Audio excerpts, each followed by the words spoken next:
এদিকে মেঘলা হাত বাঁধা অবস্থায় মাটিতে বসে আছে, আর আকাশ বন্দুক হাতে তার সামনে দাঁড়িয়ে আছে। সাথে ইরা আরো কিছু গুন্ডাও আছে। মেঘলা, ভালোই ভালোই বলছি, তুই পেপারে সাইন কর। তুই নিজের পথ প্রত্যাহার করবি। আমার ভাবতেও লজ্জা করছে এই আকাশকে আমি একদিন ভালোবেসেছিলাম। লজ্জা তো আমারও করছে যে তোর মতো একটা মেয়েকে আমি ভালোবেসেছিলাম, যে কিনা কখনো কোনোদিন আমাকে বোঝেনি। যাক, সেসব কথা। ভালোবাসার হিসেব নিতে আমি এখানে আসিনি, আর দায়িত্ব যখন নিয়েছিলাম পালন তো করতেই হবে। সাইন কর, তা না হলে তোকে মেরে এখানে পুঁতে রেখে যাব। আমি সাইন করব না, মরে গেলেও করব না। তুই জানিস আমার কথা না শুনলে তোর সাথে কি কি ঘটবে? এবার আকাশ আর মেঘলা দুজনকে অবাক করে দিয়ে পেছন থেকে নাবিল বলে উঠল, আমিও দেখতে চাই কি কি ঘটতে পারে। চালাগুলি আকাশ, পৃথিবীর বুক থেকে ভালোবাসা, বিশ্বাস, ভরসা নামক শব্দগুলি মুছে যাক।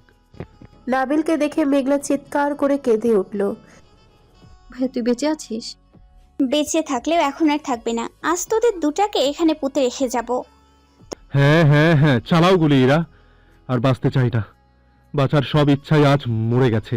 এতদিন ভেবেছিলাম আমার সাথে এমন করার পিছনে নিশ্চয়ই কোনো কারণ আছে, আজ দেখলাম কোনো কারণ নেই, বরং শুধুমাত্র ক্ষমতার জন্য ও আমার সাথে এত জঘন্য গেমটা খেলেছে। ছি আকাশ, ছি, তুই তো বন্ধু নামের কলঙ্ক, প্রেমিক নামের বেঈমান। জীবনে প্রথম বলছি, আমি তোকে চিনতে ভুল করেছিলাম। তুই নাবিলের বন্ধু হওয়ার যোগ্য নস, তুই ভালোবাসা না ঘৃণা পাওয়ার যোগ্য। তোর জন্য কি না করেছি আকাশ, অযথা কত ছেলেকে মেরেছি, তুই এক কথায় কত কিছু ছেড়ে দিয়েছি।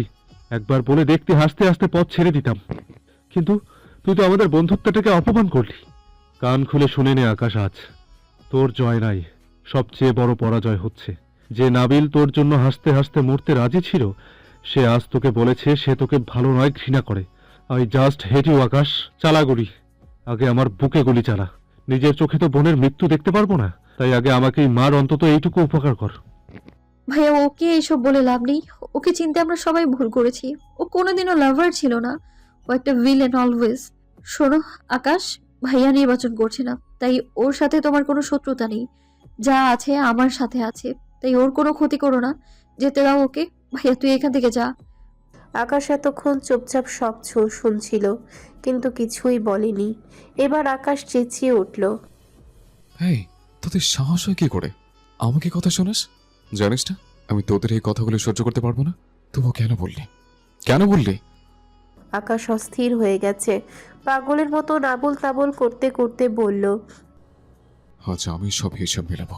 তোদের সবাইকে সবকিছু থেকে মুক্তি দিয়ে নিজেও মুক্ত হব। এই, কে আছিস? ডাবিলকে ধর। মুহূর্তে কয়েকজন এসে নাবিলকে ধরে ফেলল। নাবিল একটুও বাধা না দিলেও মেঘলা চেঁচিয়ে উঠল। ভাইয়াকে ছেড়ে দাও আকাশ, প্লিজ। আকাশ মেঘলার দিকে বন্দুক তাক করে বলল, আবার বল, আমি কি? তুমি একটা ভিলেন। আকাশ যেই বন্দুকে ফিগার টানতে গেল, নাবিল চেঁচিয়ে উঠল, না আকাশ না, মেঘলা আমার একমাত্র বোন, তুই ওর সাথে এমনটা করিস না, ওকে ক্ষমা করে দে। আকাশ হাহা করে হেসে উঠল। একজনের জন্য অন্যজনের কত টান, একই বোধহয় বলে রক্তের টান। একজন অন্যজনের কত আপন। আফসোস, জীবনে কত কিছু করলাম, কতবার নিজের জীবনের বাজি রাখলাম, কিন্তু কেউ তা মনে রাখলো না, সবাই ভুলে গেছে। জানিস নাবিল, না তো নাবিল না তো আকাশ, বেইমান আসলে পৃথিবীটাই বেইমান রে নাবিল। বলে আকাশ নিজের উপর নিজে গুলি চালিয়ে দিল। সাথে সাথে নাবিল আর মেঘলা চিৎকার করে উঠল।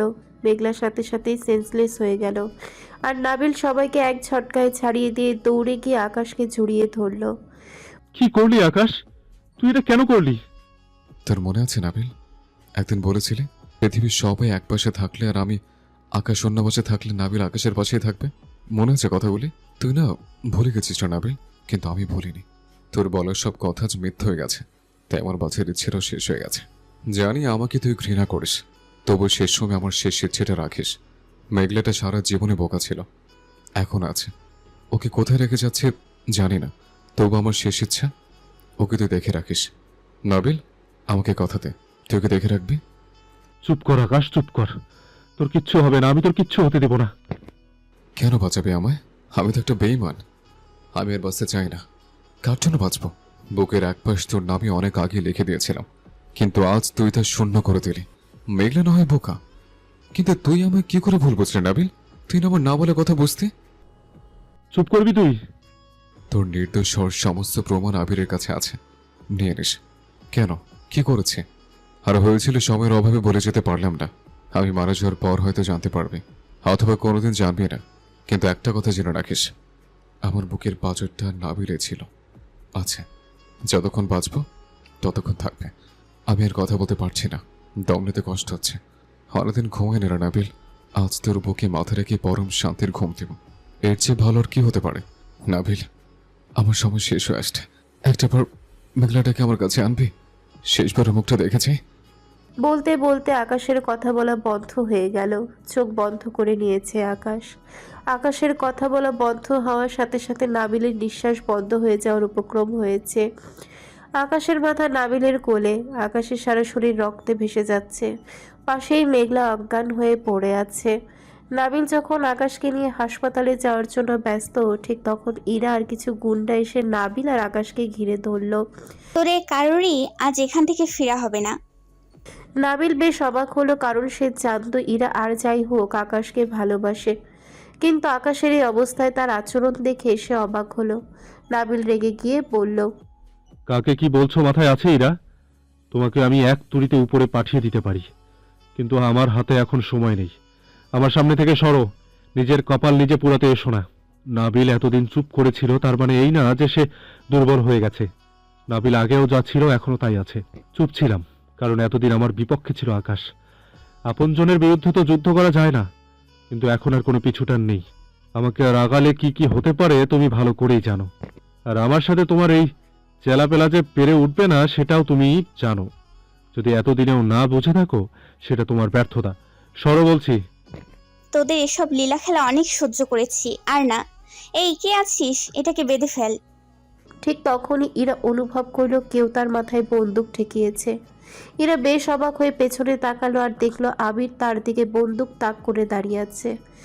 অঙ্কে যে একটু ভুল ছিল ম্যাডাম, তাই সেই সমাধানটা হলো না। সব ঠিকই আছে, শুধু ফিগারটা টেনে দিলেই অঙ্কের ফল মিলে যেতে। তবে ফলটা আপনার ইচ্ছা মতো না, আমার ইচ্ছা মতো হবে। ইরা হতবাক হয়ে গেল। ভাইকে নিয়ে হাসপাতালে যাও নাবিল ভাই। আমি এটাকে সাইজ করে মেঘলাকে নিয়ে আসি। একে তো পরে বুঝে নেব, এখন এসবের সময় নেই। তুই আমার সাথে চল। বলার সাথে সাথেই জায়গা খালি হয়ে গেল। তারপর নাবিল আকাশকে গাড়িতে তুলে, মেঘলাকেও তুলে আবির আর নাবিল ইরাকে সেখানেই রেখে হাসপাতালের উদ্দেশ্যে রওনা দিল। হাসপাতালে যাওয়ার পর আকাশকে আইসিইউতে নেওয়া হলো আর মেঘলাকে নর্মাল বেডে দেওয়া হলো। মেঘলাকে ইঞ্জেকশন দেওয়ার সাথে সাথেই মেঘলার জ্ঞান ফিরে আসলো। মেঘলা মিটিমিটি করে তাকালো। প্রথমে শান্ত থাকলেও পরক্ষণেই চিৎকার করে উঠল। ভাইয়া আকাশ, আমার আকাশ কই? মেঘলাকে সান্ত্বনা দেওয়ার জন্য নাবিল বলল, শান্ত হ মেঘলা, আকাশ ঠিক আছে। আমি ওর কাছে যাব, ছাড় আমায়। মেঘলাকে অনেক বাধা দেওয়ার পরেও আটকানো গেল না। সে সারা হাসপাতাল জুড়ে পাগলের মতো আকাশকে খুঁজে বেড়াচ্ছে। মেঘলার অবস্থা দেখে নাবিল কাঁদছে। শান্ত হও ভাই, সব ঠিক হয়ে যাবে। আকাশ ভাই কিচ্ছু হবে না। দোষটা শুধু তোমার না ভাই, যা করছি ভুল করেছি আমরা।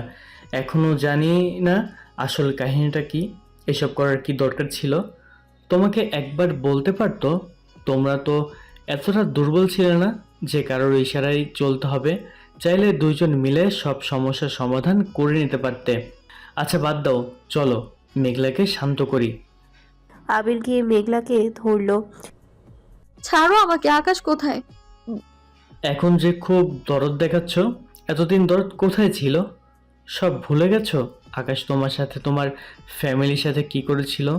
ভাগ্যগুণে আজ নাবিল ভাই জীবিত, কিন্তু ভাগ্য যদি সহায় না হতো এতদিন নাবিল ভাইয়ের হাড় গলিয়ে থাকতো না, বুঝছো? অন্যায় করলে তার শাস্তি পেতে হয়। আকাশও পাচ্ছে। শান্ত হও, সব ঠিক হয়ে যাবে। আকাশ ভাই আইসিইউতে আছে, খুব তাড়াতাড়ি ভালো হয়ে যাবে আশা করছি। তখনই ডাক্তার আসলো। নাবিল দৌড়ে গিয়ে আকাশের ব্যাপারে জানতে চাইলো। অবস্থা বেশ ক্রিটিক্যাল। 24 ঘন্টার আগে কিছু বলা যাচ্ছে না, প্রচুর রক্তক্ষরণ হয়েছে আর বুলেটটাও বিপজ্জনকভাবে আটকে আছে। সেটা বের করতে অপারেশন লাগবে। ওনাকে ওটিতে ট্রান্সফার করা হয়েছে। আমরা সর্বোচ্চ চেষ্টা করছি, বাকিটা উপরওয়ালার ইচ্ছা।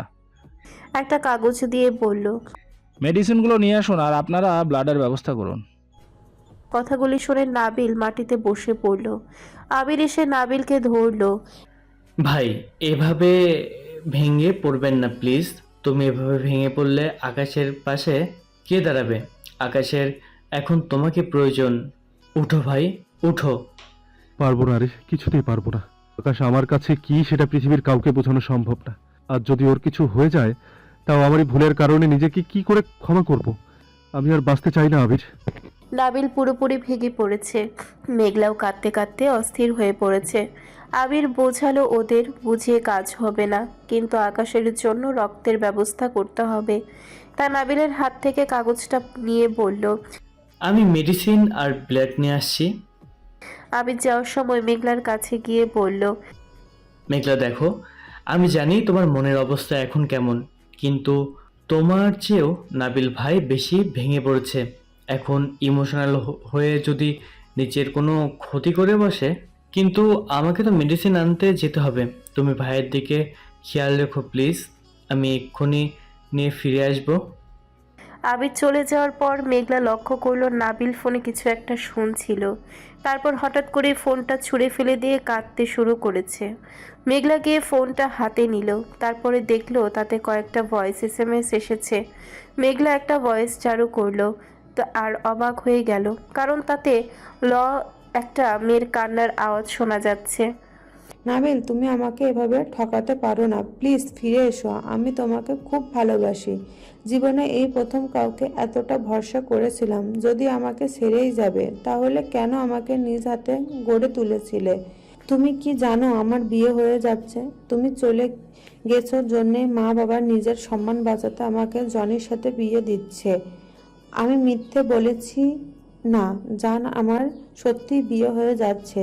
তুমি কি বুঝতে পারছো তোমার স্বামীরা অন্য কারো হয়ে যাচ্ছে? নাবিল, কিছুক্ষণের মধ্যে আমার বিয়ে। তুমি প্লিজ এসো। আমি তোমার হাত ধরে বাঁচতে চাই নাবিল, শুধু তোমার হাত ধরে বাঁচতে চাই। অন্য আর একটা এসএমএস।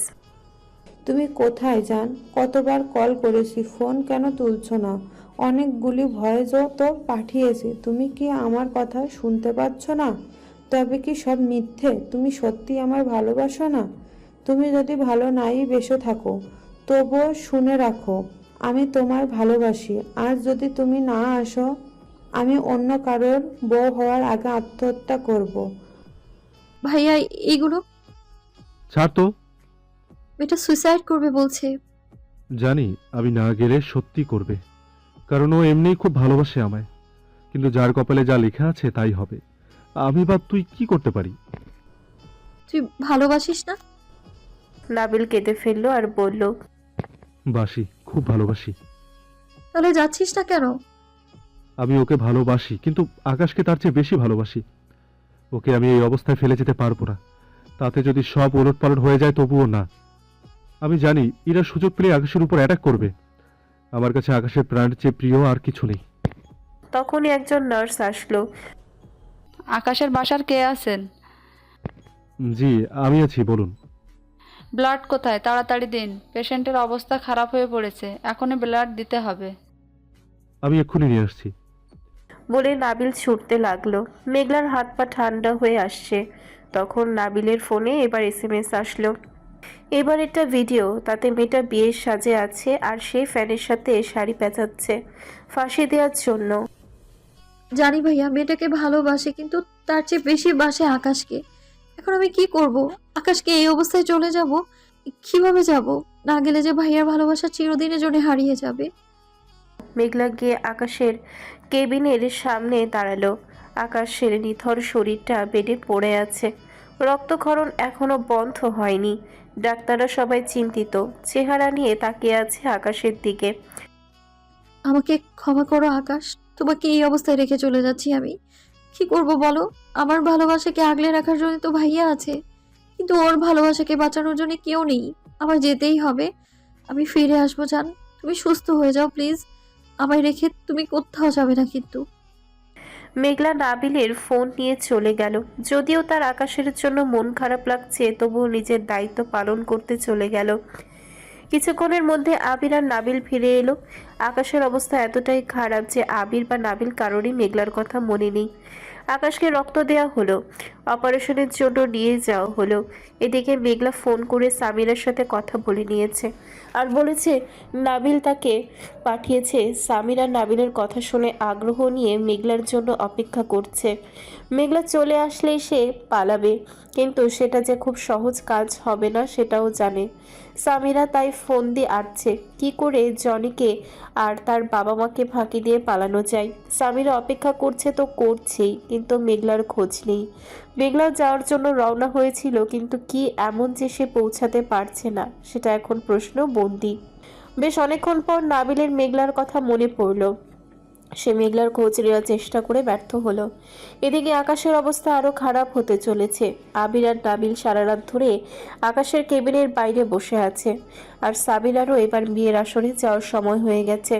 সামিরা বারবার এদিক ওদিক মেঘলাকে খুঁজেছে, কিন্তু সে তো মেঘলাকে চিনে না, আর মেঘলাও এসে পৌঁছায়নি, তাই চোখের জল ফেলতে ফেলতে এগোতে লাগলো। তখনই একজন বলে উঠল,